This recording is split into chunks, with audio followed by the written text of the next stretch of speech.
안녕하세요, 인다스입니다. 저번 영상에서 찰스 헤넬의 성공의 문을 여는 마스터 키 중에서 일부분을 읽어드렸습니다. 오늘은 그 영상에 이어서 마지막 챕터 24번째 7일 연금술에 관해서 읽어드리려고 합니다. 300페이지. 과학자들이 처음으로 태양계의 중심에 태양이 있고 지구가 그 주위를 돈다고 말했을 때 사람들은 매우 놀라고 당황스러워했다. 그 생각은 틀린 것이 분명해 보였다. 해가 하늘을 지나서 움직인다는 사실만큼 분명한 것도 없었다. 누구나 해가 서쪽 언덕에서 져서 바다로 잠기는 모습을 볼 수 있었으니까. 학자들과 과학자들은 이것이 어리석은 생각이라면서 거부했다. 그러나 증거가 생기자 결국 모든 사람들의 마음이 바뀌었다. 우리는 종을 소리나는 물건이라고 하지만 종이 하는 일은 공기의 진동을 일으키는 것뿐이다. 이 진동이 초당 16회가 되면 귀에 들린다. 또 우리는 초당 3,800번의 진동도 들을 수 있다.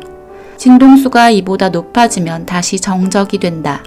그러므로 우리는 소리가 종이 아니라 우리 마음에 있음을 알게 된다. 우리는 태양이 빛을 준다고 말하고 실제로 그렇게 생각하기도 한다. 하지만 알다시피 태양은 단지 에너지를 줄 뿐이다. 그 에너지가 에테르의 초당 400조의 진동을 형성해서 우리가 말하는 광파가 된다. 그러므로 빛이라는 것은 단지 일종의 에너지일 뿐이고 파장의 움직임에 의해서 마음에 일어나는 감각임을 알게 된다. 진동수가 증가하면 빛의 색이 변하는데 이는 파장이 더 짧고 진동도 더 빠르기 때문이다. 따라서 장미를 빨갛다고 잔디를 푸르다고 하늘을 파랗다고 부르기는 하지만 우리는 색깔은 그저 우리 마음속에 존재할 뿐이며 우리가 느낀 감각은 광파의 변화 때문임을 알고 있다. 진동수가 400조보다 낮아지면 더 이상 빛으로 느껴지지 않고 열로 느껴지게 된다. 그러므로 진실을 알려면 감각의 경험에 의존해서는 안 된다. 감각의 경험에 의존했다면 우리는 태양이 움직이고 지구가 둥글지 않고 평평하며 별들이 거대한 항성이 아니라 작은 빛이라고 믿었을 것이다. 그렇다면 모든 형이상학의 이론과 실제 전체는 우리 자신과 우리가 살아가는 세계에 대한 진리를 아는 것, 그것으로 좁혀진다. 또한 조화로워지려면 조화를 생각해야 하고 건강해지려면 건강을 생각해야 하고 풍요로워지려면 풍요를 생각해야 함을 아는 것도 이에 해당된다. 이렇게 하려면 감각의 증거를 뒤집어야 한다. 모든 형태의 질병, 부족, 한계가 단지 그릇된 생각의 결과임을 알 때 당신은 진리가 우리를 자유케 한다는 사실을 알게 될 것이다. 어떻게 산을 옮길 수 있을지도 알게 될 것이다. 이 산들이 의심과 두려움, 불신, 기타 유사한 감정들로만 이루어진 것일지라도 그것은 실체이고 따라서 없애버리기만 할 것이 아니라 바닷속에 던져버려야 한다. 정말로 해야 할 일은 이 말이 진실인지 스스로 확신하는 것이다. 이렇게 할 수 있게 되었다면 진리를 생각하는 일이 어렵지 않을 것이다. 그리고 앞서 살펴보았듯이 진리는 생명력이 있기에 스스로 현실로 나타날 것이다. 마음을 다스림으로써 병을 치유하는 사람들은 이 진리를 깨달은 사람들로 자신의 삶과 다른 이들의 삶에서 이를 실제로 보여준다. 이들은 생명과 건강과 풍요가 어디에나 존재하며 모든 공간을 채우고 있음을 알게 되었고 병이나 결핍이 나타나게 하는 사람은 아직 이 위대한 법칙을 깨닫지 못했다는 사실도 알게 되었다. 모든 조건은 생각의 창조물이고 따라서 마음의 산물이므로 질병과 결핍은 단지 진리를 깨닫지 못한 사람의 마음 상태를 나타낼 뿐이다. 마음 상태가 개선되는 순간 조건도 바뀔 것이다. 이렇게 하려면 고요한 상태에 들어가서 진리를 알아야 한다.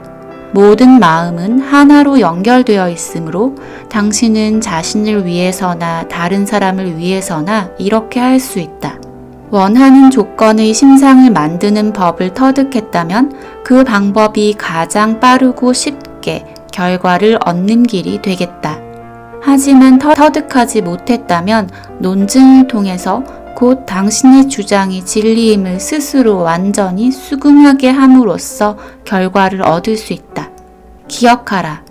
이것은 가장 이해하기 어려우면서 동시에 가장 훌륭한 말이다. 문제가 무엇이든 그것이 어디에 있든 누가 영향을 받든 문제는 당신 자신뿐임을 기억하라. 당신이 현실에 나타나기를 바라는 진리를 확신하기만 하면 된다는 말이다.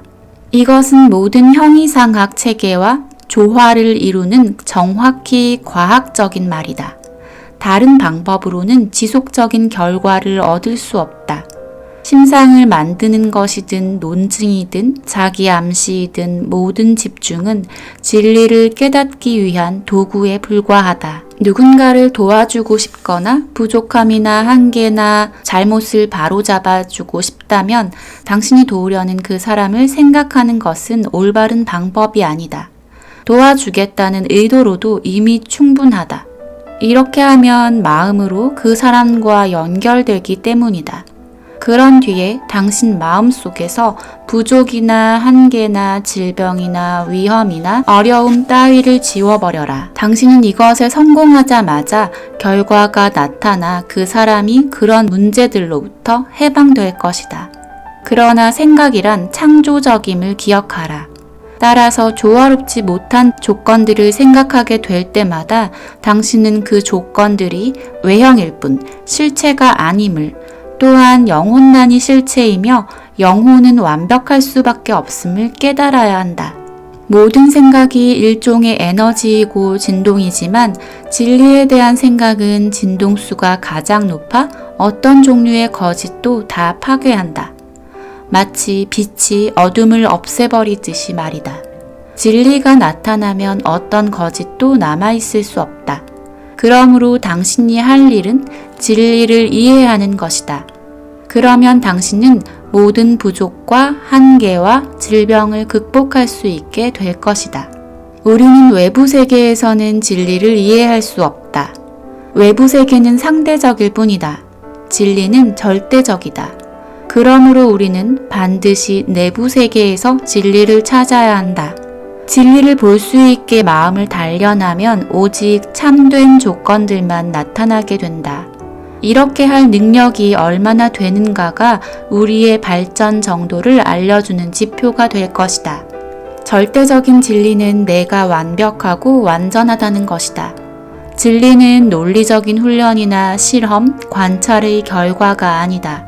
진리는 고양된 의식에서 나온다. 당신의 삶과 행동 그리고 세상에 미치는 영향력은 당신이 진리를 깨달은 정도에 따라서 달라질 것이다.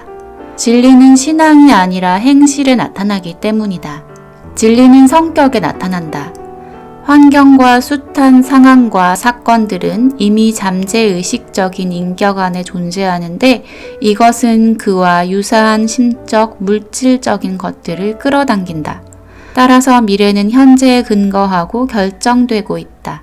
만일 우리 삶에서 어떤 부당한 측면이 눈에 띈다면 반드시 내부에서 원인을 구하고 외부 결과를 만들어낸 심적인 요인을 발견하려고 노력해야 한다. 바로 이런 진리가 당신을 자유롭게 할 테고 이를 의식적으로 알게 됨으로써 당신은 모든 어려움을 극복할 수 있게 될 것이다. 외부 세계에서 만나는 조건들은 틀림없이 내부 세계에서 만들었던 조건들의 결과이다.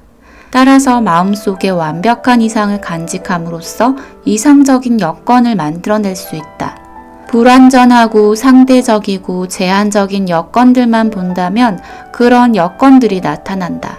그러나 마음을 단련하여 영적인 자아, 곧 영원히 완벽하고 완전한 존재인 나를 보고 깨닫는다면 조화롭고 온전하고 건강한 여건들만 나타난다. 생각은 창조적이며 진리는 인간이 생각할 수 있는 가장 완벽하고 고귀한 대상이므로 진리를 생각하면 진실한 것을 창조하게 되리라는 점은 자명하다. 또한 진리가 나타나면 거짓은 사라질 수밖에 없다는 것도 분명하다. 인간은 지금까지 이 우주 창조의 원리를 가리키는 말로 신이라는 단어를 사용해왔다. 그러나 신이라는 말은 적절한 의미를 전달하지 못한다.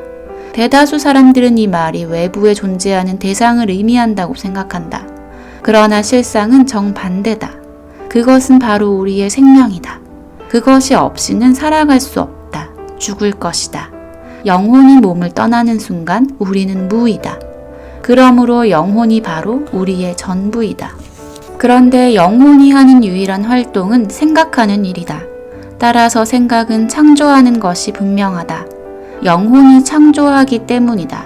이 창조의 힘은 누구에게나 있다. 생각하는 능력이란 곧 이 힘을 제어해서 자신과 타인을 위해 사용할 줄 아는 능력이다. 이 말이 진실임을 깨닫고 이해하고 받아들일 때 당신은 마스터키, 즉 맞는 열쇠를 갖는 셈이다. 그러나 이를 이해할 정도로 지혜롭고 증거의 무게를 달아볼 만큼 포용력 있고 자신의 판단을 따를 만큼 단호하고 필요한 희생을 견딜 만큼 강한 사람만이 문을 열고 들어가 나누어 가질 수 있음을 기억하라. 이번에는 우리가 사는 세상이 참으로 훌륭한 곳이고 당신이 훌륭한 존재이며 많은 사람들이 진리에 대한 지식에 눈뜨고 있음을 깨달으려 노력하라. 또한 사람들이 그들을 위하여 준비된 모든 것을 깨닫고 알게 되는 순간 그들 역시 약속의 땅에 있는 빛나는 것들이 눈으로도 보지 못하고 귀로도 듣지 못하고 사람의 마음으로도 생각지 못하는 것임을 깨닫게 될 것이다.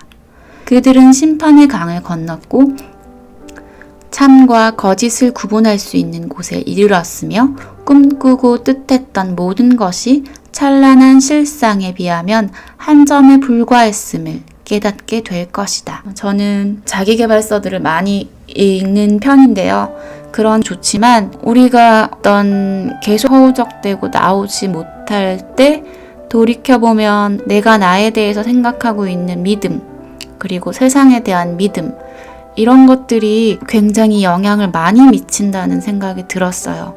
그래서 의식들이 변하지 않으면 우리가 매일 어떤 일들을 계속해서 하더라도 그 성과는 굉장히 더디게 나타나고 또 그런 것들이 좌절될 때 회복하는 것이 굉장히 어려운 일이라는 것을 알게 됐습니다. 그래서 내 내면을 변화시키는 일, 그것이 선행되고 실천적인 부분들이 같이 따라온다면 우리가 바라는 방향으로 조금 더 수월하게 접근할 수 있다는 생각이 들었습니다. 오늘 영상은 여기까지고요. 오늘 함께 해주셔서 감사하고요.